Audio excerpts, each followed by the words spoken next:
In 2020, a video streaming company called CuriosityStream went public by merging with a SPAC. They created thousands of non-fiction documentaries about nature, science, and technology. It appealed to science geeks, who for the low price of just $20 per year could gain access to a nearly unlimited number of documentaries. In their SPAC presentation, CuriosityStream pointed to the massive success of BBC's Planet Earth 2 to show that there is strong demand for nature documentaries among the younger generations. From a financial perspective, non-fiction content is also much cheaper to produce than scripted dramas. It costs CuriosityStream about $100,000 to produce 1 hour of content. For comparison, Game of Thrones costs more than $10 million per hour to produce. Almost 4 years later, things aren't looking great for the non-fiction streaming service. Their revenue has been steadily declining since 2021, and they have never reported a positive operating profit. Given the disastrous financial performance, you probably won't be surprised to see that their stock price has declined by almost 90% since going public, putting the company within striking distance of penny stock status. What perhaps is surprising is that their share price has more than doubled over the past few months. In March, they unexpectedly announced a quarterly dividend of 2.5 cents per share. While 2.5 cents might not sound like a lot, their stock price was only 58 cents at the time, so the 2.5 cent quarterly dividend represented an annual yield of almost 20%. Many investors love dividends. The initiation of the dividend at such a high yield attracted new investors and likely explains the doubling of the stock price. But it's important to remember that CuriosityStream is still losing money. How can they even afford to pay a dividend? In this video, we'll look at the story of CuriosityStream, why they've struggled with profitability, and finally, we'll analyze the possible motives behind their dividend strategy. CuriosityStream was founded in 2015 by John Hendricks. Hendricks is best known for founding Discovery Communications in 1982. Discovery's namesake Discovery Channel is the host for non-fiction documentary content such as Shark Week, Deadliest Catch, Man vs. Wild, etc. To understand CuriosityStream, we first need to understand the Discovery Channel. While CuriosityStream and Discovery are not affiliated with each other in any way, CuriosityStream represents a continuation of Hendricks' involvement in the realm of documentary programming. Hendricks first had the idea for the Discovery Channel when he was attending the University of Alabama in the 1970s. Some of his professors would rent 16mm film cartridges from production companies like BBC. The professor would project the short film to the class. These films were educational. For example, in a history class, the professor might rent a historical documentary to play for the class. Some classes also showed documentaries about wild animals and nature. Hendricks realized that in addition to being educational tools, these documentaries could serve as entertainment for the general public. Even if you're not studying for a biology degree, you might still want to watch a documentary about wildlife just for fun. At the time, not a single broadcast network had a dedicated channel for educational documentaries. Instead, they all focus on live news and sports, as well as scripted dramas, which are far more expensive to produce. In 1982, Hendricks was finally able to raise a few $1,000,000 from investors to launch what would become Discovery Communications. At first, they licensed documentaries created by third-party production companies. They aggregated this content and sold it as a television channel to cable distributors. Eventually, they started creating their own original productions. The production costs for non-fiction documentaries are generally far less than scripted television dramas. For a television drama, you need to write a script, hire a director, hire big-name actors, and spend huge amounts of money on film sets and visual effects. This can easily cost millions of dollars per episode. For comparison, think of Discovery's hit show Deadliest Catch. All they have to do is put some camera crews on fishing boats. They pay the fishermen to appear on the show, but this is a tiny fraction of what Hollywood actors get paid. As it turns out, a significant proportion of television viewers are indeed interested in this type of content. During the 1990s and 2000s, Discovery Communications was a huge success. He took the company public and it grew into a multi-billion-dollar business. Discovery's revenue relied almost exclusively on selling its content to cable television distributors. With the rise of streaming services like Netflix, more and more households were ditching cable television. While cable television was highly profitable, it eventually became clear that this business model was a melting ice cube. Every year, more and more households cut the cord and switched to streaming.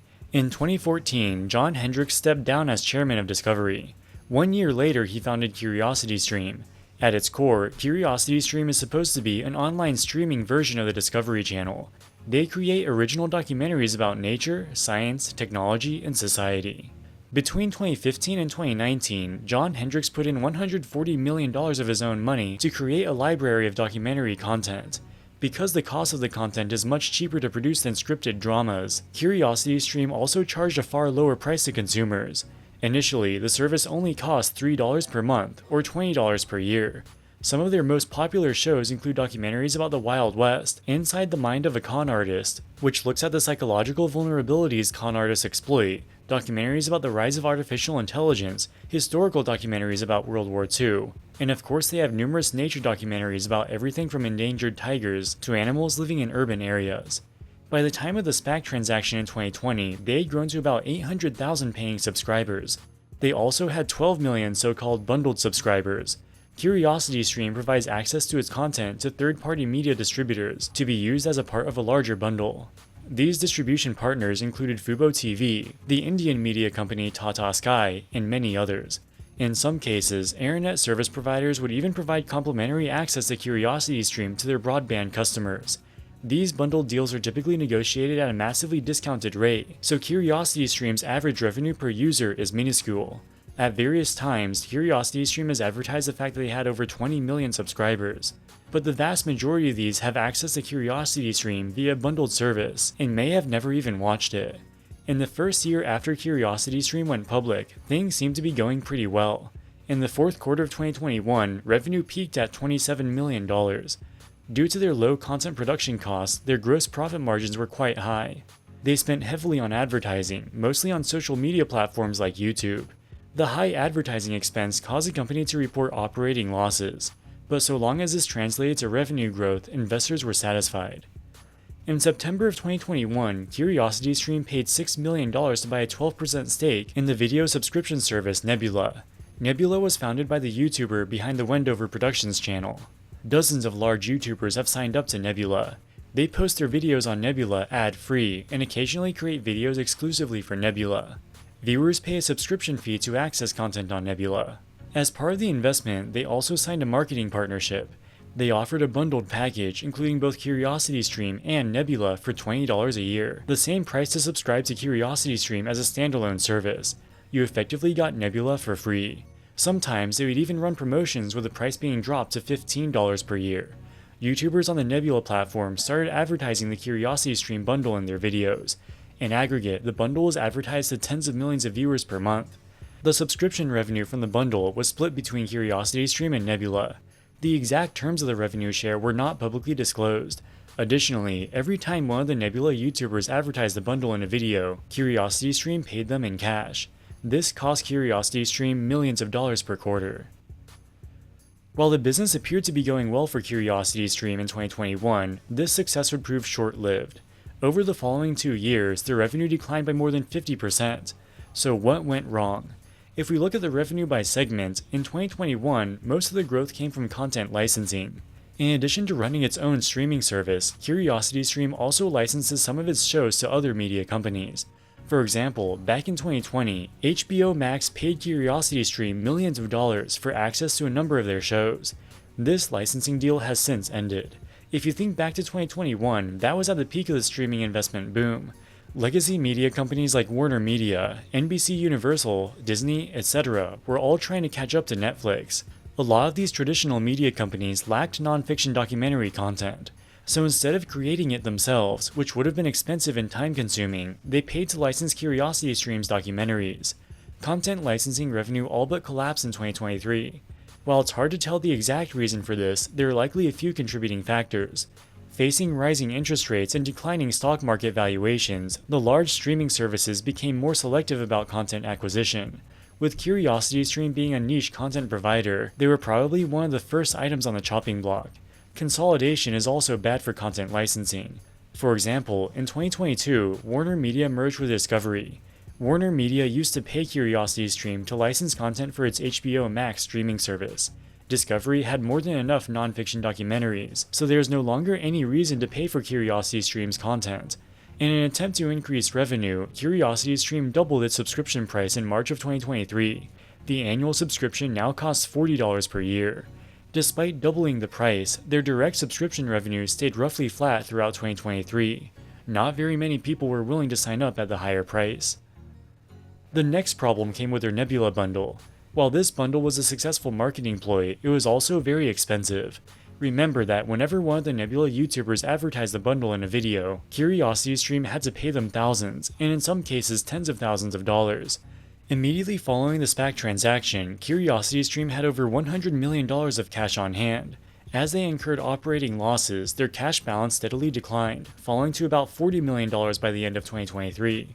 With cash running low, CuriosityStream informed Nebula that they couldn't afford to pay for as many YouTube sponsorships. Sponsorships was the main way Nebula's YouTubers made money. With CuriosityStream tightening its purse strings, Nebula decided that the partnership was no longer worth their while. From a marketing perspective, the Nebula portion of the bundle was far more valuable than CuriosityStream. For example, if you see the bundle being advertised in a Wendover Productions video, you are by definition a Wendover Productions viewer, and you likely enjoy his content. Thus, you're likely to be interested in Nebula, which has exclusive videos created by Wendover Productions and similar content creators. Many of the people who signed up for the bundle probably never even watched CuriosityStream. CuriosityStream was taking a significant portion of the revenue, but not really adding that much value. In November of 2023, Nebula announced they were terminating the bundle at the end of the year. This was a disaster for CuriosityStream, as they would now be losing one of their main ways of acquiring customers. In a desperate attempt to lock in more subscribers, CuriosityStream started sending out marketing emails, implying that if you subscribe to the bundle for a 2-year subscription before the year end, you would retain access to Nebula for the entire duration of the subscription.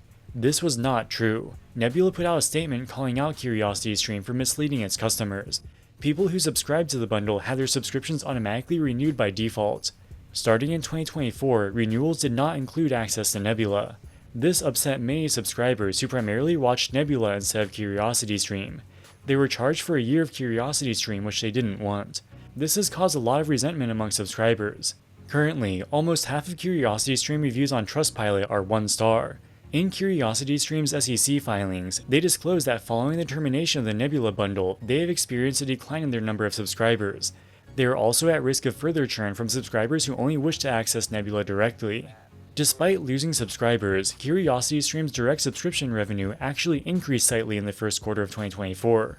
The vast majority of subscribers choose to pay annually, as this is cheaper than paying monthly. Because people are locked into annual subscriptions, it can take a long time for changes in subscriber flows to impact reported revenue. Also, remember that they doubled their prices in the first quarter of 2023.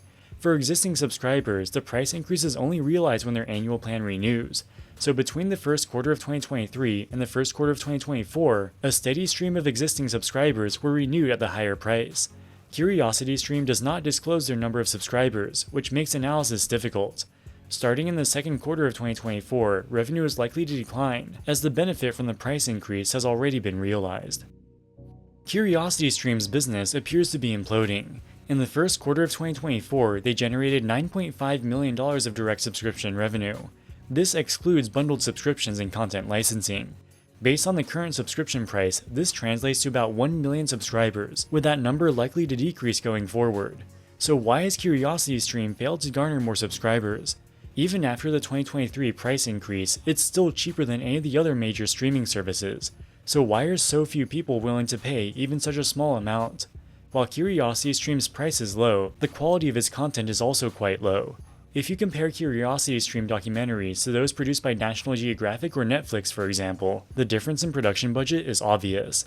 Most people who would consider buying any streaming service already subscribe to one of the big ones like Netflix, Disney Plus, or Max. Disney has National Geographic, Max has Discovery's nonfiction content, and Netflix has tons of nonfiction documentaries as well, all of which have much higher production budgets than CuriosityStream.